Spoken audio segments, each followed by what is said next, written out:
Então, bem-vindo a todos que nos assistem aqui, que estão conosco. Estou vendo que as pessoas estão entrando ainda.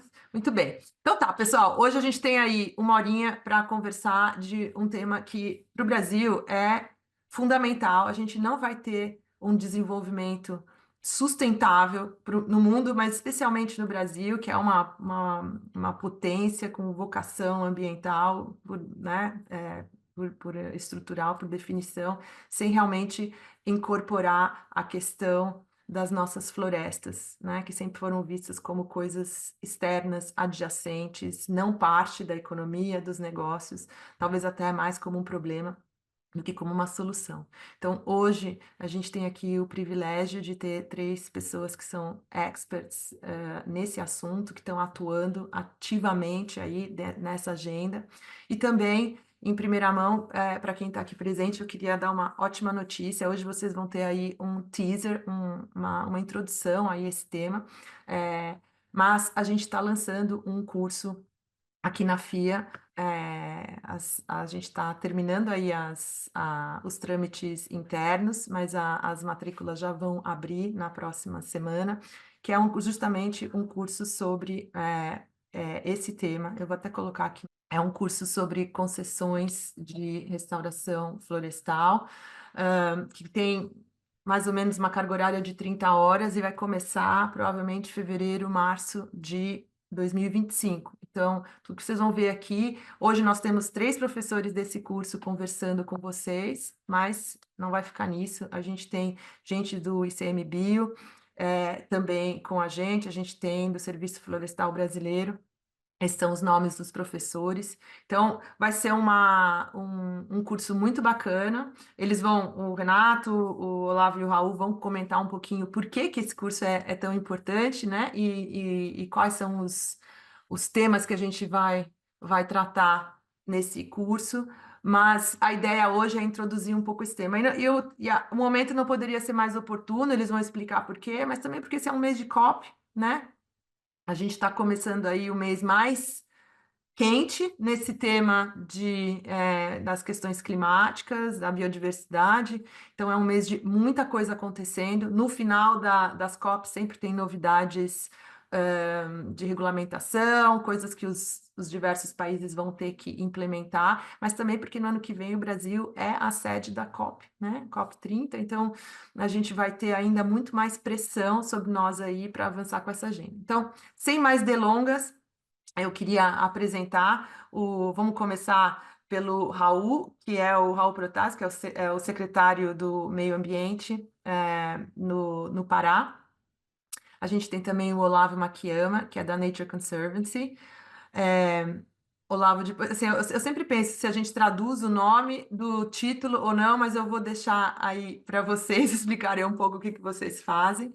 E o Renato Rosenberg, que é nosso professor aqui da casa, que está no Ministério do Meio Ambiente e Mudança do Clima, na parte de florestas mesmo. Então, vou passar a palavra para vocês. Gente, coloquem as perguntas no Q&A, tá? É só para a gente centralizar. O chat a gente olha, mas o chat é mais para chat, é para bate-papo. E as perguntas, se vocês colocarem no Q&A, elas ficam mais focadas. Eu e a minha equipe aqui, a Camila, a gente vai tentar fazer uma curadoria aí das perguntas. Normalmente a gente tem bastante coisa, não se acanhe, façam as perguntas, porque é isso que dá o jogo aí para o nosso evento, para o nosso webinar. E as perguntas que não forem respondidas, depois a gente encaminha para os nossos palestrantes e a gente cobra deles para eles responderem, tá? Então, Renato, eu vou passar a palavra para você, que é nosso professor aqui já há um bom tempo, e que tenhamos aí toda uma ótima sessão, certeza que vai ser bem bacana. Obrigado, Mônica, pela oportunidade. É um prazer estar aqui dividindo mesa com você, com o Olavo e com o Raul, que são 2 amigos. A gente trabalha juntos em vários projetos. E eu acho que esse curso é um golaço, né? Por quê?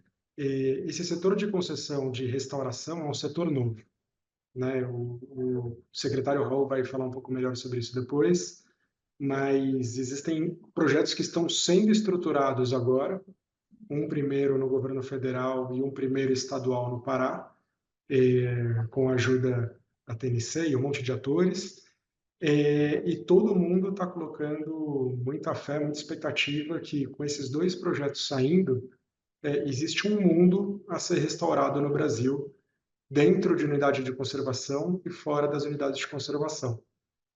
E esse instrumento de concessão, que no final é uma parceria, né? A concessão não deixa de ser uma parceria público-privada, no qual o Estado entra com alguns recursos e o privado entra com a gestão, entra com o desenvolvimento do projeto. Esse instrumento, eu acho que existe um consenso de que é um instrumento super importante, fundamental para desenvolver a restauração nessas áreas. Por quê? Porque restaurar é super caro. Acho que esse é a primeira questão, né? A gente está falando de projetos de 30, 40, 50 mil reais por hectare. Então, quando você multiplica isso por milhões de hectares, a gente está falando de bilhões de reais em investimento. E daí eu vou abrir um parênteses, que na verdade é o parênteses mais importante, a nosso ver, além dos aspectos ambientais, né, de você restaurar a floresta, esse investimento todo traz muitas oportunidades sociais em regiões que muitas vezes carecem dessas oportunidades. Então, a gente está falando de geração de emprego, a gente está falando de pagamento de encargos para as comunidades, a gente está falando de compra de sementes e mudas das comunidades, muitas vezes de comunidades indígenas. Então, são projetos que a gente gosta de chamar de ganha, ganha, ganha, né? Ganha o poder público, ganha a empresa, ganha a sociedade, ganha as comunidades. Eu, particularmente, eu sou engenheiro ambiental, né, com mestrado em economia. Eu sou atualmente diretor de concessões do Serviço Florestal Brasileiro. E esse projeto que eu estava falando é o projeto Bom Futuro, na Floresta Nacional de Bom Futuro, que fica em Rondônia. E na Flona, a gente chama de Flona de Bom Futuro, são 100 mil hectares, dos quais 15 mil hectares foram degradados nos últimos anos, por meio de invasões, queimadas, ocupações irregulares e diversos outros crimes. E a ideia aqui, a gente fez toda a estruturação do projeto, ou seja, o que é a estruturação, né? São os estudos técnicos, os estudos econômicos, os estudos jurídicos, para a gente montar um edital. Esse edital ele vai ser publicado no começo do ano que vem. A minuta do edital já está no site do Serviço Florestal. A gente está acolhendo as críticas e sugestões aí da sociedade para melhorar esse primeiro projeto. E depois que o edital for lançado e uma empresa ganhar, essa empresa vai ser responsável por fazer essa restauração. Então, no caso de Bom Futuro, a gente está prevendo 600 milhões de reais em investimento e a empresa vai ficar com o carbono. Nosso cálculo dá cerca de 6 milhões de toneladas, 6 milhões de unidades de crédito de carbono. Tá? Hoje, a gente teve a felicidade aqui no Serviço Florestal de assinar um contrato junto com o BNDES e com o BID, o Banco Interamericano de Desenvolvimento, para depois de Bom Futuro, a gente trabalhar em 7 novas áreas de concessão de restauração. Então, a gente está falando aqui de Floresta Nacional de Itaituba, o Parque Nacional de Campos Amazônicos, Parque Nacional de Serra do Pardo, enfim, são 7 áreas diferentes, com um potencial de investimento da ordem de 5 bilhões de reais. Tá? Eu sinto também eu gosto de falar que nesse momento, a gente está com os astros alinhados, porque além dos projetos saindo, a gente tem um conjunto de empresas novas que surgiram já bastante capitalizadas e com foco na restauração. Então, essas empresas elas já estão operando, mas qual que é o maior dilema que elas encontram? É achar áreas que estejam desembaraçadas, né? Que estejam aptas, principalmente da perspectiva jurídica, para o desenvolvimento de projetos. E o poder público pode fornecer essas áreas dentro e fora das unidades de conservação. Então, novamente, a gente tem um ganha-ganha-ganha aqui. É um mercado novo. Eu acho que esse é o primeiro curso do tema, mas é um mercado que tende a crescer muito exponencialmente nos próximos anos. Tá? Eu tive o prazer de discutir com a FIA a programação do curso, então, falar bem rapidamente, sem entrar em muitos detalhes, mas a ideia do curso é passar por uma visão geral do que são concessões e parceria público-privadas, inclusive de outros setores, dar um panorama geral disso no Brasil. Depois, a gente focar nas concessões florestais. Em seguida, a gente está trazendo especialistas do ICMBio, do Instituto Chico Mendes, para falar sobre os aspectos técnicos da restauração, metodologias de restauração, custos e diferentes resultados. E daí a gente entra na parte de modelagem, uma aula de provavelmente 4 horas para discutir a modelagem jurídica dos projetos, uma aula para discutir a modelagem econômica, e outra aula para discutir a modelagem técnica dos projetos e como a gente monitora esses projetos. O que o poder público vai monitorar quando a gente fizer as concessões de restauração? É o carbono, é a restauração em si, são os investimentos sociais, quais são os aspectos que vão ser monitorados nesses projetos, tá? E no final do curso, que a gente discutiu com a FIA, foi de entrar muito focado em estudos de caso. E daí vamos ter o estudo de caso do Pará, estudos de caso dos outros estados, de outros setores, né? Inclusive falar um pouco de concessões de parques nacionais, de parques estaduais, e também chamar representante de empresas para dar visão um pouco do privado sobre essa história toda. Então, novamente, Mônica, agradeço a oportunidade, a gente está super feliz com essa iniciativa e prazer aqui participar da conversa e discutir as dúvidas principais. Obrigada, Renato. Gente, eu vou colocar aqui no chat o contato da nossa equipe aqui na secretaria. Se alguém tiver interesse sobre esse curso, pode entrar em contato direto com a gente, tá? Então, assim, esperamos continuar essa conversa com vocês lá na frente. Agora, vamos à agenda de hoje. A gente separou aqui um tempo para cada um de vocês se apresentarem e contarem um pouco aí a perspectiva de vocês sobre esse tema. Renato, eu vou passar a bola de novo para você, porque eu sei que vocês já, né, já tem isso já tá planejado, e eu vou ficar aqui olhando as perguntas que vêm, se eu puder ajudar com alguma coisa. Aliás, eu vou ter algumas perguntas também, então já vou botar a minha primeiro. Já quero. Vamos lá. Então acho que a ideia agora é passar a bola para o Raul, secretário de Meio Ambiente do Pará, para falar um pouco sobre as iniciativas do Estado, como que ele está vendo o setor, quais são os desafios, os riscos e a perspectiva para a gente ter um setor fortalecido de restauração. Maravilha. Bom, obrigado, Renato, Mônica, Olavo, time da FIA que ajudou aí na organização desse webinário e também do curso, e parabenizo pela inovação, pela iniciativa do curso. E boa tarde ou bom dia para quem almoçou ou não almoçou, para todas e todos. Deu para ver que a turma está distribuída geograficamente aí em várias regiões do país e, enfim, é muito bom ver isso. Só me apresentar rapidamente, me chamo Raul Protásio, hoje sou secretário de Meio Ambiente do Estado do Pará, já exerci a função de secretário adjunto do Estado do Pará para mudanças climáticas e recursos hídricos, e sou procurador do Estado de carreira, mas estou aí afastado há 6 anos para o exercício dessa função na gestão pública. E nesse período a gente teve a oportunidade de ajudar a construir várias políticas públicas que hoje, inclusive, essa que a gente está falando, e é muito bom ver isso gerando interesse tanto na academia quanto gerando esse engajamento no setor privado. Mas o que eu queria trazer para vocês como contexto e assim, tipo, por quê, né?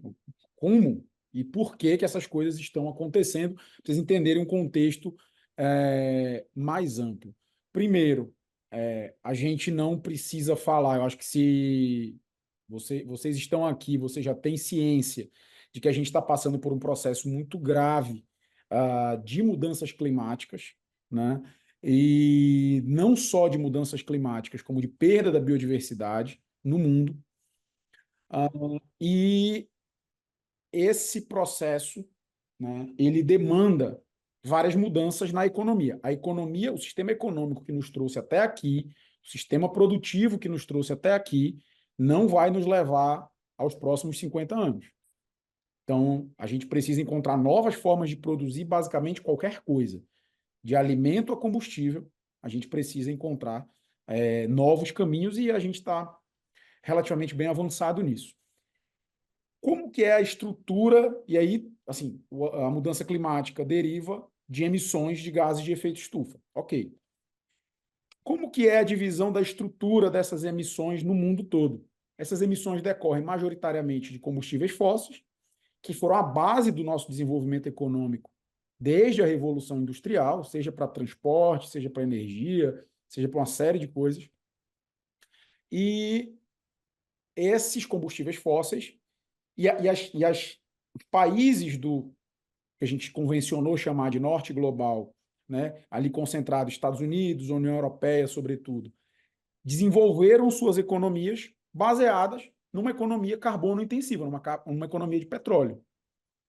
E hoje, esses países são grandes emissores históricos de gases de efeito estufa. Hoje, a China, como sua economia crescendo do jeito que está, também é uma grande emissora de gases de efeito estufa. E os países do que a gente chama de sul global, que são os países historicamente com desenvolvimento tardio, eles têm uma menor contribuição para as emissões, porém eles detêm boa parte da biodiversidade do planeta nas florestas tropicais, nos ecossistemas tropicais. E o Brasil se enquadra nessa categoria, principalmente. Então, hoje, estão se descobrindo novas formas de geração de energia para que possa se manter os padrões de desenvolvimento no norte global, e aí vem carros elétricos, energia renovável, essa coisa toda, que vocês também já devem ter ciência. E, por outra parte, o nosso papel e as nossas emissões têm sido cada vez mais ligadas ao desmatamento.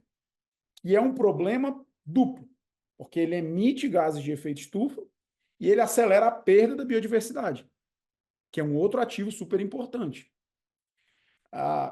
E a gente, então, luta, né, contra o desmatamento acelerado desde da década, primeira década, perdão, dos anos 2000, o Brasil entra num viés de redução do desmatamento, que depois, agora, mais recentemente, voltou a subir, e a gente está entrando num segundo viés, numa segunda trajetória de redução do desmatamento. Pois bem, o desmatamento é responsável por metade das emissões do Brasil, e no caso do Pará, que é o estado que mais emite no Brasil, é responsável por 75% das emissões. Então, que a gente precisa discutir muito no Brasil, desmatamento, até porque é ilegal, então é uma agenda do passado, vamos dizer assim. Pois bem, e a restauração? Legal, bacana, entendi o contexto, e a restauração nessa história, como é que fica? A questão, pessoal, é que a nossa crise climática está tão agravada que só a cessação do desmatamento hoje, se hoje parasse o desmatamento completamente no Brasil, desmatamento ilegal parasse completamente no Brasil, ainda assim isso não seria suficiente para cumprirmos as metas globais de manter o país em condições, o mundo em condições habitáveis ali até 2050, que é o limite de 2 graus Celsius, né, de aquecimento do planeta. Então, a restauração ela tem um papel de remover os gases de efeito estufa, o CO2 especificamente, lançados na atmosfera pelos processos de queima de combustíveis fósseis e pelo desmatamento. Então, uma floresta em crescimento, ela remove esses gases para criar a sua estrutura física, e depois dela madura, ela armazena aquilo tudo que ela sequestrou. Então, a restauração, ela contribui dessa forma nas mudanças climáticas, para a mitigação dos efeitos das mudanças climáticas e para a recuperação da biodiversidade. Pois bem, Legal, Raul, então vamos restaurar? Vamos, essa é a ideia. Por isso a gente fez até o ok aqui do negócio. Essa é a ideia. Porém, tem alguns problemas. O Brasil tem uma meta de 12 milhões de hectares de restauração. O Pará tem uma meta de 5,6 milhões de hectares. Vamos restaurar? Vamos. Dois problemas. Primeiro, onde nós vamos restaurar? E segundo, quem paga a conta? Esses dois problemas surgiram na partida.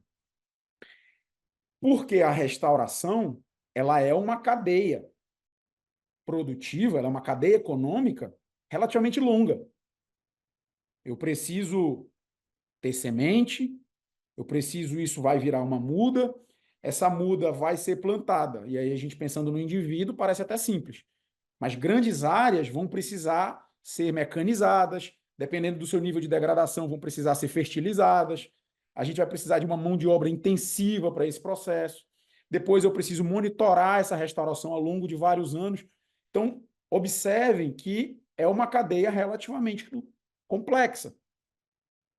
Que a ciência, a parte de fronteira científica, essa está superada. A gente está muito bem cientificamente. As tecnologias estão num nível bom. Pode melhorar, mas estão num nível bom. Então, o problema vira quem paga essa conta dessa cadeia e quem executa essa cadeia, quem paga essa conta e em que território, em que lugar. Em que lugar que essa coisa vai acontecer? Nas cidades? Não. Nas propriedades privadas? Ou não? Áreas públicas? E surge aí, então, um elemento que mudou o jogo, que foi a precificação do carbono. O carbono emitido ou sequestrado, se ele não for precificado, ele gera uma falha de mercado, onde você pode ganhar dinheiro horrores emitindo carbono, e só que o planeta chegou no limite. Então, essa coisa tem que ser precificada para ser escassa, e aí sim poder ser reduzida. Nesse caso, tanto deixar de emitir foi precificado, e aí, para florestas, a gente está falando de RED+, isso é a precificação do carbono que deixou de ser emitido, e o carbono sequestrado também passou a ser precificado, inclusive precificado de forma superior, ou seja, o preço da tonelada num valor superior ao valor do carbono que deixou de ser emitido. Bom, nesse caso, pessoal, quando a precificação da remoção do carbono entra no jogo, eu passo a ter quem pague pelo processo de restauração. E aí, a partir do momento que eu passo a ter quem pague, surgem as empresas. Uma vez que tenha um interesse de mercado, o mercado surge. E as empresas surgem. Hoje a gente tem aí, talvez menos de uma dezena de grandes empresas capazes e operando essa restauração, olhando na quantidade de carbono que vai ser removida, verificada e comercializada num dado hectare, numa dada área. Então, essas empresas surge quem paga, e aí sobra a última pergunta. Onde? Em que terras? E aí entra dois problemas. Primeiro, nas áreas privadas, eu posso pagar para o privado deixar eu restaurar lá. A empresa pode chegar pagando. E aí a gente entra em problemas de regularização fundiária. E aí, porque tem que ter uma segurança jurídica para aquilo. E aí a gente entra nos problemas que na Amazônia são fortes ainda de regularização fundiária, em áreas privadas. E aí vem aquela coisa. E áreas públicas? Pô, poucas pessoas, que ninguém é mais dono de território do que o Renato e o Raul, né? Ou seja, do que o governo federal e do que o governo estadual. Então a turma vira para os governos, e os governos aí se permitem ou não entrar nesse diálogo, e aí Serviço Florestal Brasileiro, Secretaria de Meio Ambiente, Deflorbio, no caso do Pará, se permitiram entrar nesse diálogo, e nós olhamos para isso como uma boa medida, onde o Estado entra com a terra, o privado entra com o capital, a restauração é feita e o privado se remunera, dividindo benefícios com o Estado. E aí, pessoal, a gente investe nessa agenda. E assim, a gente investe, eu estou falando de 2 anos atrás. Quase isso, né, Olavo? Que a gente começa essa luta de vamos fazer. O edital nosso deve sair nos próximos dias. Vocês vão lembrar dessa minha fala aqui.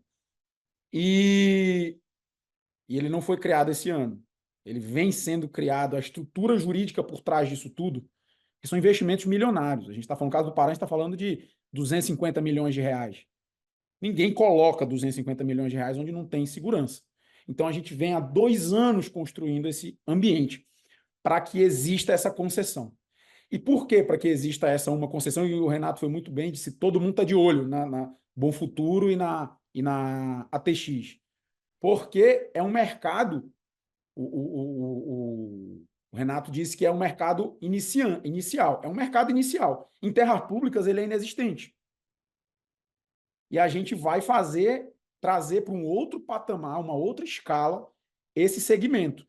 E aí a gente traz, e eu encerro com isso, já a Mônica já me chamando a atenção aqui, no pensamento, eu tenho certeza, pelo tempo que eu já me excedi, mas a gente faz essa concessão pensando em 4 benefícios que vão estar, de certa forma, alinhados, eu tenho certeza, com os do governo federal. Primeiro, eu destravo o mercado.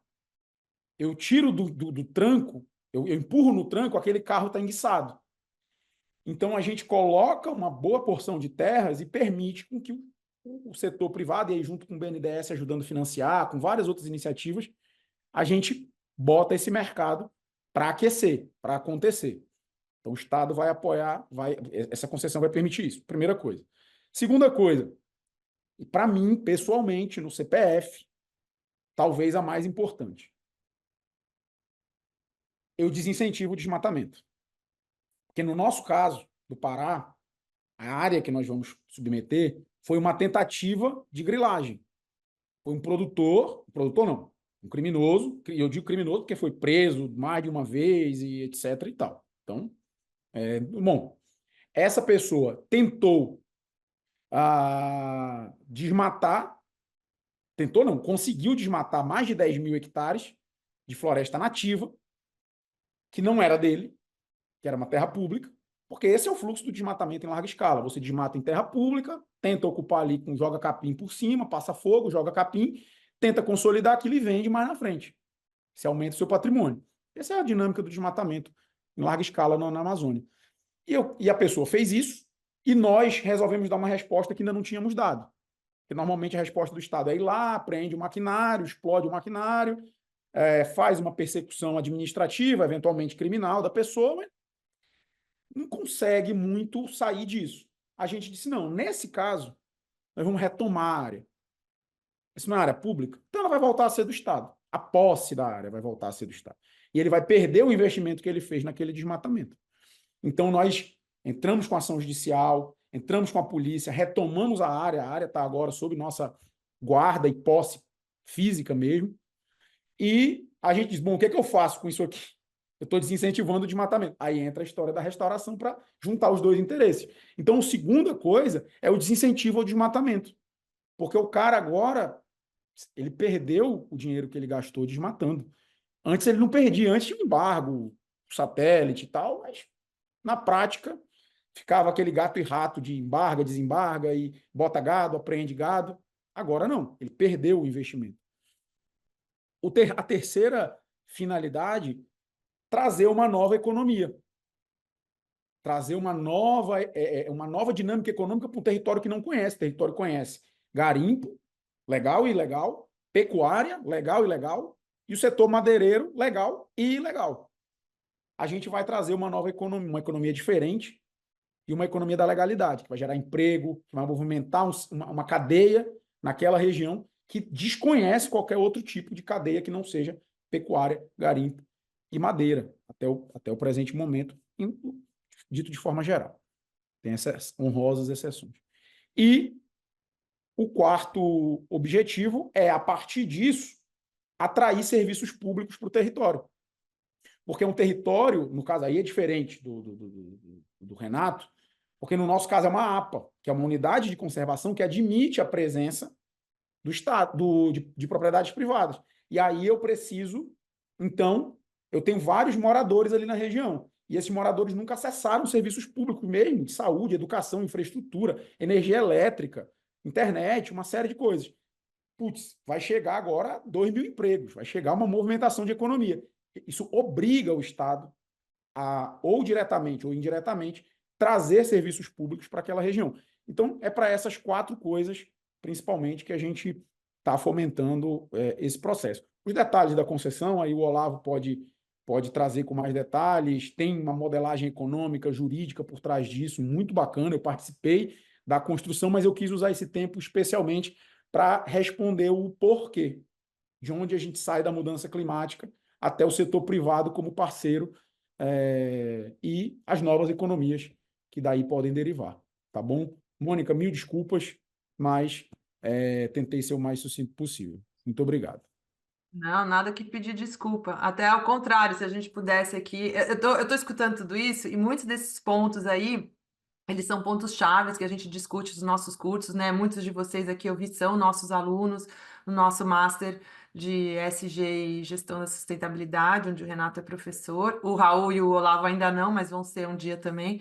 Enfim, a gente tem uma comunidade aqui muito grande de gestores da sustentabilidade corporativa. E essa é uma grande pergunta que os gestores dos negócios se fazem. Como a gente pode se envolver com essa agenda? Por uma questão às vezes até simplesmente reputacional ou pelo CPF, como você falou, o CNPJ, porque assim, para quem exporta, né, as empresas internacionais e tal, estarem fomentando essa virada de chave, né, de sair do desmatamento, que é o grande problema do Brasil global, para uma agenda de crescimento econômico baseada em reflorestamento, é o Holy Grail. É o que todas as empresas querem fazer. Às vezes elas acabam às vezes fazendo coisas que elas não conseguem entregar, que elas não conseguem dar seguimento por uma necessidade assim pujante de se manifestar de alguma forma. Mas quando as regras estão claras e muito transparentes, né, e já foram definidas, fica muito mais fácil para os negócios. Então,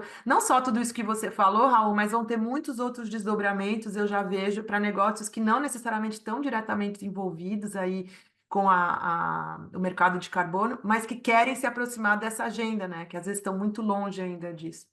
Enfim, também não quero ocupar o tempo. Vamos lá. É o Olavo agora? Bom dia a todos. Muito obrigado, Mônica. Muito obrigado pelo convite, professor Renato, secretário Raul, para participar da mesa. O Raul roubou todas as minhas falas, então eu não tenho muito o que falar aqui no final das contas, né? Então eu vou tentar complementar o máximo possível. Para me apresentar, né, meu nome é Olavo Makiyama, eu sou o líder da estratégia de áreas públicas na Amazônia, né?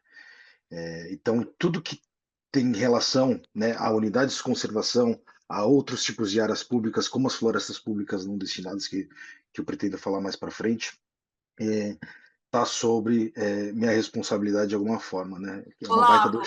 Oi, eu queria te interromper, mas fala um pouquinho da The Nature Conservancy, porque não é todo mundo que claro, tem uma atuação global muito importante, né? Então, perfeito. E eu trabalho dentro de uma ONG americana, global, que se chama The Nature Conservancy, que está há mais ou menos 35 anos, não, está há 36 anos no Brasil, né, trabalhando principalmente com 3 biomas. O bioma da Mata Atlântica, na Mantiqueira, o Araguaia, no Cerrado, e a Amazônia, né, principalmente no estado do Pará, né. Então, a gente tem um esforço e uma parceria muito que tem dado muitos frutos, né, secretário Raul, em termos de ações em prol da conservação, em prol da restauração de áreas privadas também, que a gente tem trabalhado bastante com pequenos proprietários, né, para o desenvolvimento sustentável desses pequenos produtores. E é isso, a TNC está desenvolvendo alguns trabalhos nesse sentido, né? E acho que só para iniciar um pouco da minha fala, eu só queria complementar um pouco o secretário Raul, no sentido de chamar atenção à questão da crise climática de fato, porque a expectativa era que aquele 1,5 graus Celsius chegasse perto lá de 2030, no final das contas, né? Só para relembrar um pouco, né? O Acordo de Paris, a meta é que a gente não passe, né, dos 2 graus Celsius em 2050, mas a gente não atinja acima da média de 1,5 em relação à média da época pré-revolução industrial. Isso é muito importante. O problema é, chegamos a 1,5 já, né? E a gente já está sentindo na pele, no final das contas, né?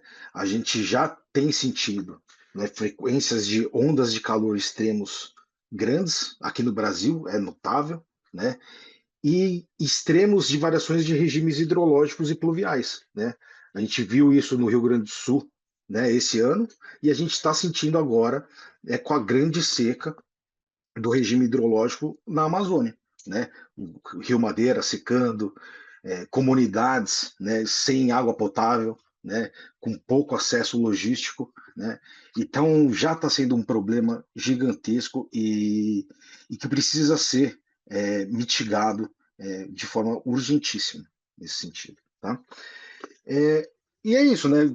Uma das ferramentas que a gente tem para mitigar, como o Raul bem falou, é a questão da restauração, né?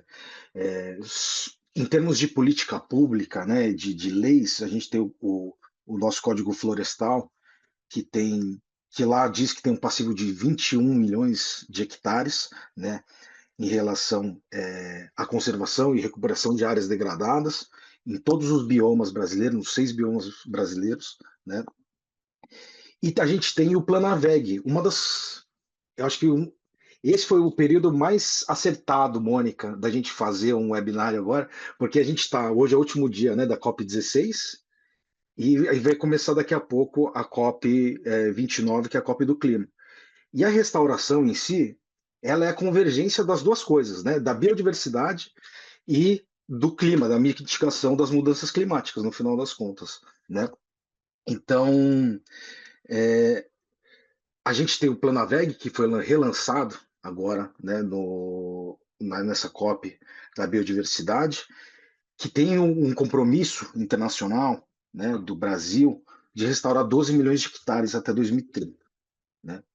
E além disso, tem o compromisso do Estado do Pará, né, com 5,65 milhões de hectares, né, Raul? Que é a política, o plano de restauração da vegetação nativa que o Estado do Pará se comprometeu também, né? Que está dentro de todas essas políticas federais também. Então, sim, a gente está convergindo para ideações que são muito importantes e planejamentos e planos de ações que são muito importantes para a gente mitigar esse problema que a gente tem, que a gente já está enfrentando agora, né? E quando a gente falava de restauração, como o Raul falou também, há 6 anos atrás, era impossível, era inviável a gente restaurar sem a monetização da restauração de fato, né?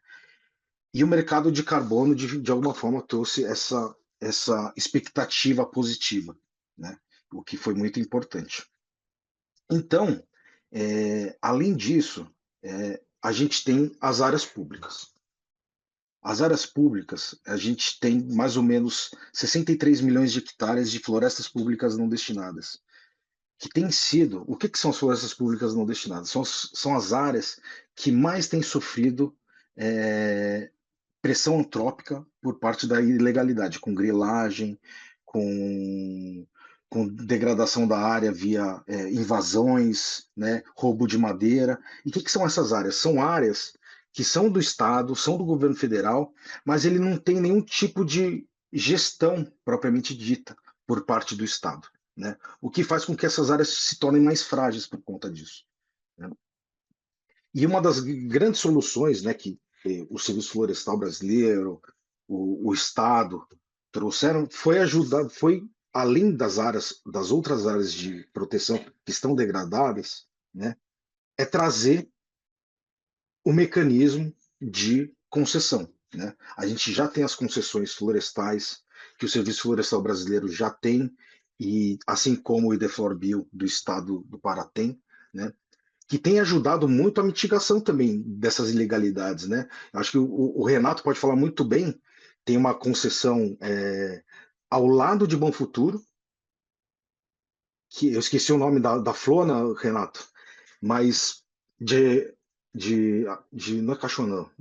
Agora eu me perdi, em Rondônia, que se mostra que ocupando essa área, que é uma área que tem um potencial de desenvolvimento econômico de escala, você ocupando essa área, ele mitiga, né? Então, não teve praticamente nenhum tipo de ilegalidade nessa área, que está ao lado de Bom Futuro, e Bom Futuro, onde tem, de alguma forma, um vácuo não de gestão, mas falta de gestão interna, né? Não tem comunidades morando dentro, enfim, tem uma desorganização, ele está sofrendo por conta disso. E é por isso que a gente tem 100 mil hectares, né, que estão sofrendo cada vez mais a degradação por conta disso, né? Então, o mecanismo de concessão em si tem sido um instrumento de mitigação, de alguma forma, o que é muito importante, né? E a restauração, né, com a inovação junto com o mercado de carbono, eu acho que traz uma ideia que complementa isso, né? Que ajuda a mitigar esses espaços que têm sofrido demais, né? Florestas públicas não destinadas, principalmente no arco do desmatamento, no sudeste do Pará, né, no sul do Amazonas.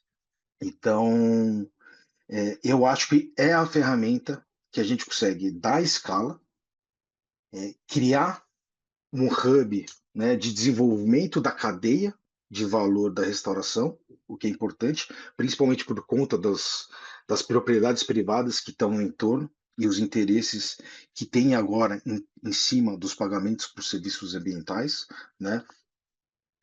E, e eu acho que uma coisa que é muito importante é a gente olhar a restauração. Eu vou falar já daqui a pouco sobre o São Félix do Xingu, né?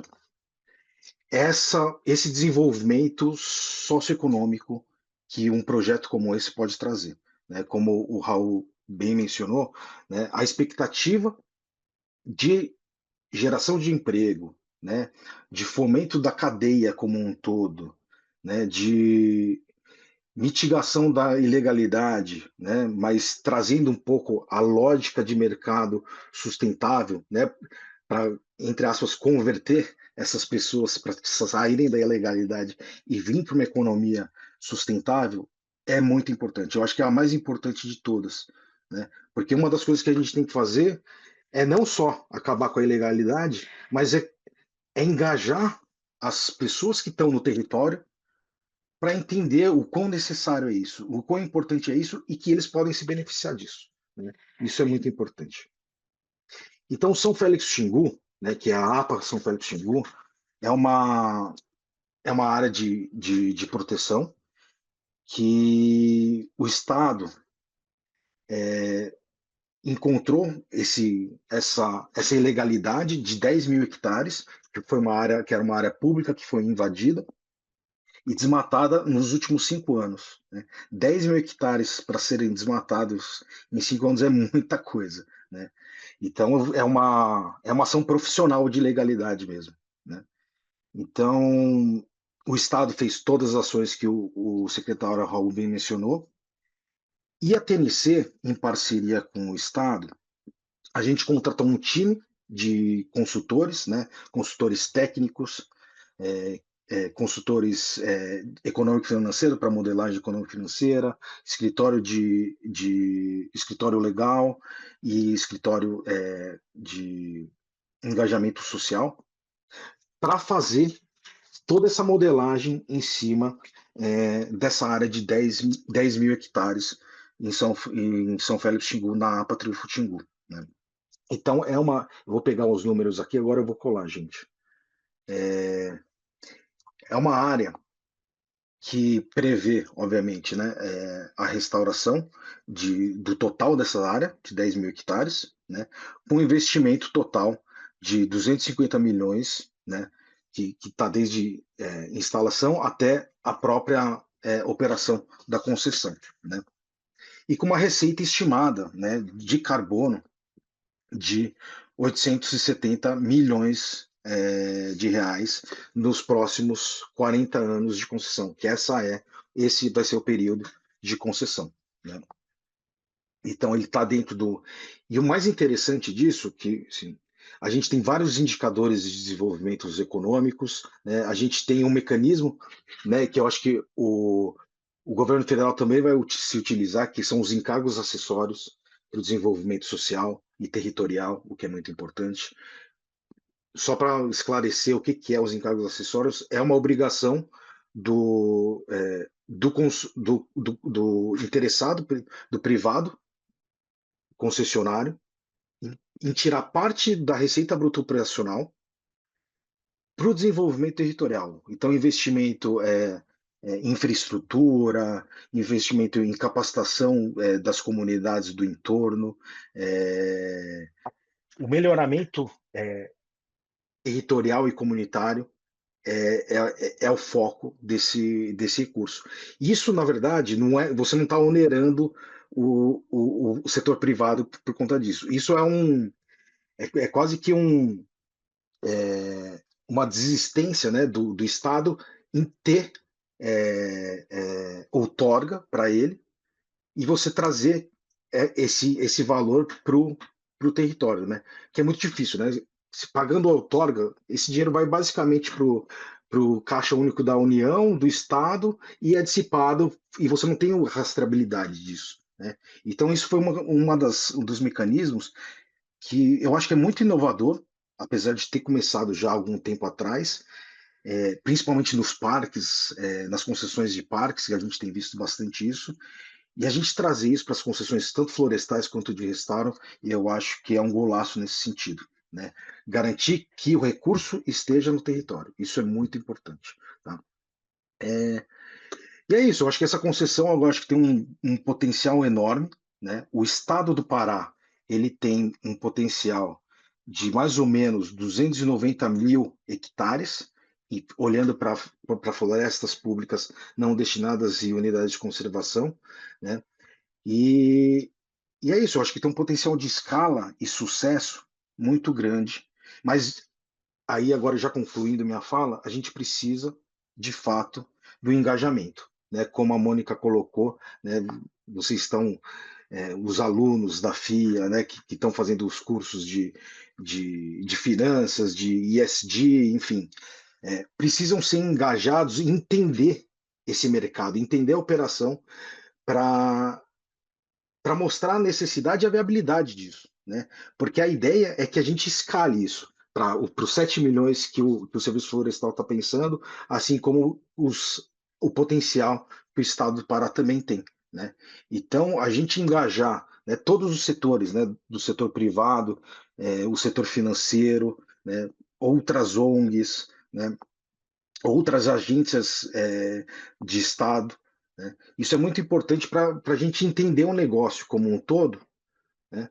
Para garantir que a gente tem uma agenda positiva nesse sentido e todo mundo caminhe para um ponto convergente, né? Principalmente agências financiadoras, né? Que sempre é o grande gargalo, no final das contas, para esse tipo de economia verde, economia sustentável, tá? Então é isso, gente. Eu queria agradecer demais o convite e eu estou à disposição para uma conversa. Nossa, vai longe isso aqui, porque tem muitas. Eu já anotei várias aqui, tem várias perguntas. Renato, como você quer fazer? Você quer fazer a tua fala e depois a gente tenta ir para as perguntas? Não sei, você que decide aí. O que você acha? Não, eu achei as falas excelentes, super contextualizadoras do momento atual, dos desafios e da solução que a gente está propondo, né? Não existe bala de prata, mas eu não tenho dúvida que as concessões, de forma geral, como o Lavo colocou, mas também especificamente as de restauração, é uma parte muito relevante da solução. Mas, Mônica, por favor, você Então, eu decide aí. tenho. Me ocorreu uma. Não é uma pergunta, é um comentário aqui, mas eu gostei muito, Olavo, que você falou da mitigação da ilegalidade. Eu acho que esse é um termo interessante, é uma forma de colocar isso, né? O Raul já tinha colocado, mas eu achei que esse termo é um termo para a gente incorporar, porque isso é mais do que uma questão, como o Raul bem colocou, de regulamentação e tal. É uma questão de mudança cultural mesmo, na mentalidade do governo de como atuar para resolver essas questões e como envolver outras áreas da sociedade, né? Não só o governo, mas o setor privado e o setor público e a sociedade civil de uma forma geral, né? Porque para os brasileiros, assim, uma coisa que a gente sempre discute em sala de aula é como os brasileiros podem realmente, como eles entendem o benefício da floresta em pé, né? Assim, essa realmente é uma coisa, é uma assinatura pendente para a gente. A gente, ideologicamente, moralmente, todo mundo quer a floresta em pé, mas na prática é difícil isso. E quando você descreveu o tamanho do projeto de consultoria e tudo isso, assim, isso remete diretamente no que a gente está tentando aqui, que é criar oportunidade de negócio mesmo. Tem muita oportunidade de negócio nessa reconstrução, nessa fase de reflorestamento, de reabilitação, né, dos nossos maiores ativos. Mas uma outra coisa que me ocorreu aqui, na verdade, como você colocou uma janela de 40 anos, né, é um projeto, uma previsão de 40 anos, isso é uma mudança generacional, não é só uma mudança cultural. Então, isso é uma alegria de ver, porque um dos grandes problemas que a gente tem, e hoje aqui na sala a gente tem realmente uma geração mais jovem liderando já essas mudanças, e nós aqui pregamos isso, a gente está na formação de líderes, né? A gente quer trazer essas novas lideranças aí, a gente quer empoderar eles, quer que eles estejam formados para poder assumir. Então, os cursos que a gente cria são justamente para isso, para que essa nova geração, que está atuando nos próximos 40 anos, que eles possam atuar mesmo, né? Eles possam trazer resultados. O que as empresas querem é se envolver direto ou indiretamente com essa agenda, mas sem essa precificação, essa clareza, esse panorama de tempo aí, é muito difícil para eles realmente darem esse passo. Então, está tudo convergendo aí para uma agenda bem bacana. Renato, antes da gente passar para qualquer coisa, eu ia passar a palavra para você. Assim, você não falou a tua parte ainda, mas eu sei que você também tem uma contribuição aí. A gente tem algumas perguntas, não sei se você quer responder alguma das perguntas aqui. Por exemplo, um aluno aqui colocou sobre a falta de regularização fundiária. Eu acho que existe uma dúvida, né? Regularização fundiária, porque a gente está falando aqui, por exemplo, de terras públicas, né? Talvez falar um pouquinho o que é isso. E, gente, essas dúvidas aí vocês vão responder durante o curso, viu? Assim, em profundidade mesmo. Hoje é só para levantar, talvez, as perguntas, né? Não, legal. Sobre regularização fundiária, eu acho que até o Raul é um especialista maior do que eu. Mas, basicamente, quando você cria a unidade de conservação, o título da terra ele vai para o poder público. É claro que, e daí, se houver títulos privados ali dentro, investimentos privados, esses investimentos eles têm que ser indenizados, né? Então, mas o título da terra, no momento que é criada a unidade de conservação, no caso de uma floresta nacional, no caso de um parque nacional, né, não de uma APA, como o Raul bem colocou, esses títulos eles vão para o poder público. E esse é o maior gargalo que a gente tem em projetos de larga escala de restauração, porque a questão fundiária no norte do país, no país todo, né, mas especialmente no norte do país, ela é bastante complicada, o que leva a aumentar muito a insegurança dos investimentos. Então, imaginem que a gente tinha comentado, né, investimentos da ordem de R$ 40.000 o hectare. Então, centenas de milhões de hectares de investimento para depois de 10 anos, no caso de uma área privada, chegar uma ação questionando a propriedade da terra.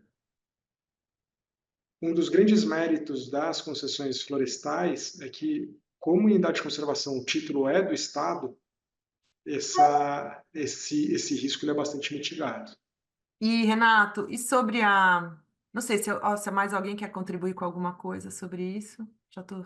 Raul, Não, alguma... sobre esse ponto não. Tem uma outra pergunta que eu vi ali que eu achei interessante talvez esclarecer, mas pode seguir o. Não, manda bala, Raul. Qual que você está olhando aí? Teve alguém que perguntou como que funciona na prática a transformação dessa restauração em carbono, em crédito, né? Quer dizer, ok, eu isolei uma área, restaurei ela, mas e aí, né? Como que isso vira um título, um ativo, que pode ser vendido, etc. Mas basicamente, pessoal, uma vez que é delimitada a área, é desenhado um projeto a partir de uma metodologia pré-estabelecida, ah, e essa metodologia traz os critérios, os parâmetros, e é possível você demonstrar, a partir de cálculos, e aí não é a minha área de expertise, né? Quanto de toneladas de carbono vão ser removidas ou estão sendo removidas ano a ano por aquela floresta que você está deixando crescer, que você plantou ou que você deixou voltar sozinha. E aí você submete esse projeto a uma certificadora que vai passar por um processo de auditoria, aí seu projeto é aprovado, e aí ano a ano são feitas, ou em ciclos, na verdade, ano a ano não, são ciclos maiores do que ano a ano, 3 anos, 5 anos, etc. São feitas verificações e validações se realmente aquilo que você colocou no projeto está sendo verificado na prática, e aí isso vai. Aí essa a entidade certificadora vai lhe conceder, lhe atribuir esses ativos que você vai poder comercializar. Então, são ativos intangíveis, você não vai enxergar. São ativos intangíveis que vão estar numa conta, como se fosse. Você tem que abrir uma conta e aí vai receber. Você recebeu tantos 1.000 toneladas de remoção, certificadas, segundo a metodologia tal, tal, tal. E aí você vai ao mercado, você que eu digo, as empresas desenvolvedoras, normalmente isso tá na mão não está na mão de tantas pessoas assim. Você vai ao mercado e comercializa aquele ativo e transfere da sua conta para a conta dessa outra pessoa. Assim, em termos muito simplificados, é como acontece isso na prática. Não, super importante essa observação, porque a gente, por exemplo, a gente tem um curso sobre gestão estratégica de carbono que a gente explica ali. Então a gente faz, a gente chegou em todos os aspectos, menos esse que você descreveu, que é a função desse curso, né? Porque realmente isso não estava disponível. Então essa fórmula inovadora que foi criada e aprovada agora e está em processo de estar se desenvolvendo era a pecinha que faltava mesmo, né, para a gente poder colocar tudo em prática. Porque a gente passou os últimos anos aí, sei lá, a gente está no nosso curso aqui já tem 15 anos, explicando a problemática, né? Explicando isso que você falou lá, 1,5 grau, depois explicando o que é a ciência do clima, né, protocolo de Kyoto, a gente já fez tudo isso, mas a gente não tinha um way forward, né, um caminho. Então, acho que agora música para os meus ouvidos. E, gente, esse nosso curso novo, que começa em março, ele vai abordar tudo isso em muito mais profundidade. São 10 aulas, são 30 horas, é bastante tempo. Vocês vão ter tempo de interagir com os nossos mestres, professores, docentes, doutores, especialistas. A gente trouxe uma equipe realmente ímpar para falar disso. E é uma grande oportunidade, tanto para aqueles que vão se envolver diretamente, como aqueles que querem se envolver indiretamente, porque essa é a pergunta que todos os negócios estão fazendo, entendeu? Como a gente consegue se envolver com essa agenda sem se queimar, literalmente, né? Sem investir em algo que não vai dar futuro. Ou, né, tarnish, né? Como é que fala? Prejudicar a reputação dos negócios, né? Ali na frente. Renato, o que você acha? Não, acho que os pontos estão corretíssimos. Essa fase de certificação é super complexa, mas em última análise você tem uma medição de árvore com fita métrica mesmo, e você tem uma curva para cada espécie de árvore para verificar quanto foi absorvido de carbono acima e abaixo do solo. É uma tecnologia bem interessante. A Marina Galvão fez uma pergunta aqui sobre a modelagem econômico-financeira, se há previsão de compartilhamento do valor de venda dos créditos de carbono, né, ou se o valor vai todo para o setor privado. Uma pergunta bem interessante. É o seguinte, o valor do crédito de carbono, 100% dos créditos de carbono vão para o setor privado, para as empresas, pelo menos na modelagem do governo federal. Mas a empresa precisa pagar para o governo outorga, fixa e variável, ou seja, ela tem que pagar uma proporção da receita dela para o poder público, e além disso ela tem uma série de obrigações, inclusive de projetos sociais, né? Uma parcela muito significativa da receita vai para os projetos sociais. O poder público, por sua vez, quando a gente recebe esse valor, a gente transfere parte dele para os estados e para os municípios, no caso, Rondônia e Porto Velho. Tá? Então, o objetivo do governo federal não é arrecadatório. A gente não está olhando esses projetos como fonte de arrecadação, mas como fonte de desenvolvimento local e de conservação. Tá? Então, 100% dos créditos vão para a empresa, mas parte da receita da empresa é transferida para o poder público. Essa variável ela é definida no leilão. Então, quanto mais competitivo o leilão, maior a proporção do valor que vai para o poder público. Aí ela perguntou se o poder público investe algum valor. Ela mesma complementou agora. O poder público, não diretamente. Tá? O que a gente faz é ceder o ativo para que o ativo seja explorado. E tem mais uma pergunta aqui, se existe viabilidade econômica para projetos de crédito de carbono em pequenas e médias propriedades. E aí o Olavo também quer falar alguma coisa. Eu Olavo, acho que com relação à pergunta anterior, ou... Não, eu acho que só para complementar que no caso do Pará é igual, né?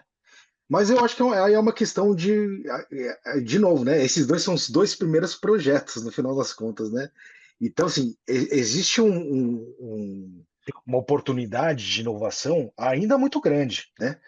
Da gente entender o que é qual que é o arranjo ideal para uma concessão de restauração. Porque a gente só está falando de restauração, mas a gente pode pensar em usos múltiplos, no final das contas, da floresta como um todo, né? Fazer um arranjo entre florestas, áreas degradadas. Então, assim, pode ser que não seja 100% o ideal. Pode ser que a gente possa ter algum tipo de arranjo institucional diferente, né? Contratual diferente. Né? Essa questão da viabilidade econômica de médias e pequenas propriedades, uma das coisas interessantes da concessão é a escala. Então, tem uma economia de escala muito interessante, por conta que você pega 10 mil hectares, pega 15 mil hectares no caso do governo federal. Mas tem algumas ideias, né, que eu já ouvi de mínimo de 4 mil hectares, que a partir daí se torna viável para uma restauração. Eu acho que depende, e depende também da fitofisionomia, um negócio que eu aprendi durante todo esse trabalho que a gente fez com o governo do estado, é exatamente a fitofisionomia das áreas que estão compassível para serem restaurados, né? Ou seja, em Bom Futuro, você vai ter um arranjo de restauração completamente diferente do de São Félix do Xingu, né? Porque você tem vários modelos de restauração. Você tem restauração ecológica, você tem restauração ativa, né? Que encarece mais o processo de restauração, né? Então, assim, depende muito. Né? Não tem uma resposta certa para isso. Precisa fazer o estudo de viabilidade do negócio. No final das contas, é isso. E sobre esse ponto, pessoal, tem surgido um segmento também diferente, uma derivação aí, onde você, para pequenas e médias propriedades, você usa o carbono, sim, como cofinanciador, mas você também, através de sistemas agroflorestais, ou seja, você restaura com árvores produtivas, você consorcia o carbono com a própria produção agrícola daquilo. E aí, aqui no Pará, sobretudo cacau. Né? Você faz um sistema agroflorestal de cacau, aí você tem uma densidade de carbono menor, mas você vai ter uma produção agrícola em contrapartida. E aí, no balanço final, aquilo tem sido muito, muito interessante. Tem surgido vários investimentos nesse setor e já é um setor também que está amadurecido. É o clássico jeito brasileiro de fazer a coisa. O brasileiro é muito inovador, muito criativo e a gente precisa dar espaço para isso. E aí tem um outro aspecto que a gente também trabalha muito aqui na nossa educação, que é o conceito de inovação. A gente chama de inovabilidade, né? Inovação para sustentabilidade. Então, essas iniciativas e esse processo de... É o que a gente sempre fala, em inovação, a gente precisa incorporar o erro como parte do processo. né? Então, se a gente não aceitar que esse projeto, talvez, ele tenha muitos erros que a gente vai aprender e para a gente poder passar para outros e as peculiaridades, né, de cada bioma, de cada região. Assim, o modelo, existe uma fórmula igual para tudo? Não, mas existe uma fórmula e a fórmula é adaptar para a região e para o contexto social daquilo ali, né? Então, com isso em mente, isso já é um sucesso. Se a gente pensar que tudo tem que ter exatamente o mesmo resultado, a gente vai se frustrar. Mas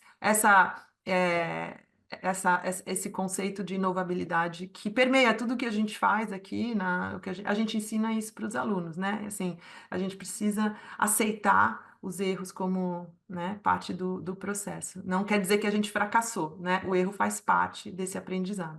Gente, estamos já mais do que... O Raul, então... Agora é você, né, Raul, que está aqui me cutucando. Eu estou sentindo mentalmente aqui.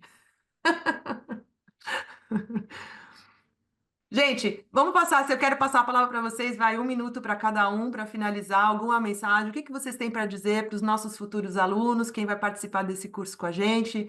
Ou agora não? Ou que eles possam levar para os negócios, para as empresas deles? O que que a gente pode dizer para fechar aí? Passo para vocês.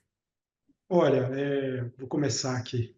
Eu acho que o tema e o curso são sensacionais, porque é um setor novo, tudo sendo pensado, como o Olavo colocou, tem 1000 possibilidades daí a gente pensar modelos mais simples, mais complexos, adaptar para a área pública, privada, Estado, quem sabe um dia município. E o setor a gente sabe que já tem empresas gigantes e projetos indo para o mercado no curto prazo. Então, esse é o momento da gente discutir e de gerar massa crítica sobre o tema. Da minha parte, pessoal, o que eu diria para vocês é que quem chega primeiro bebe água limpa. Então, esse mercado é novo, esse segmento é novo, a gente não tem, a gente tem uma dificuldade muito grande em compor equipes, o próprio setor privado tem dificuldade de se estruturar, e se a gente realmente conseguir tirar o carro fazer ele pegar no tranco, a demanda por produtos, serviços e soluções jurídicas, econômicas, florestais, de mecanização. Aí você cria um novo segmento da economia. Então, fiquem de olho que eu acho que tem um bom veio aí. Eu acho que só queria agradecer mesmo, Mônica, e pelo convite também, Renato, e a participação com o secretário Raul. Que eu acho que assim, eu estou muito contente que vai ser esse curso na FIA, e eu acho que tem um potencial gigantesco de engajamento, né, da juventude, dos profissionais que estão participando aí. Porque, como o Raul e o Renato colocou, tem um mundo pela frente ainda, né? A gente tem pouco tempo, de novo, né? A gente está passando por uma crise climática, mas a gente tem pouco tempo e por isso que cada vez mais a gente precisa urgentemente engajar todos e todas, né? É isso. Obrigada, pessoal. Então, olha, só para um feedback para vocês, a gente já passou 15 minutos do nosso horário e nós estamos com 46 pessoas aí nos assistindo. Isso é um critério de sucesso. Parabéns para vocês. Muito obrigada pelo tempo de vocês, pela generosidade, pela predisposição. E nos vemos em março aí de novo. Ah, esqueci de falar, gente, super importante. A gente vai fazer uma conexão COP aí daqui a alguns dias. O Raul e talvez o Olavo e o Renato vão falar de Baku lá para a gente. Então, quem tiver aqui que se registrou para esse evento, a gente vai avisar vocês, mas participem aí, a gente, vocês vão ter como é que fala, um update real time ali de COP, mas a gente vai avisar bonitinho para vocês por e-mail. Então, até lá. E obrigada mais uma vez. E obrigada a todo mundo que assistiu a gente. Espero ver vocês aí em sala de aula logo mais. Tá bom? Tchau, pessoal. Bom sanduíche aí para todos. Obrigado, pessoal. Bom almoço. Obrigada, Olavo, Raul, Renato.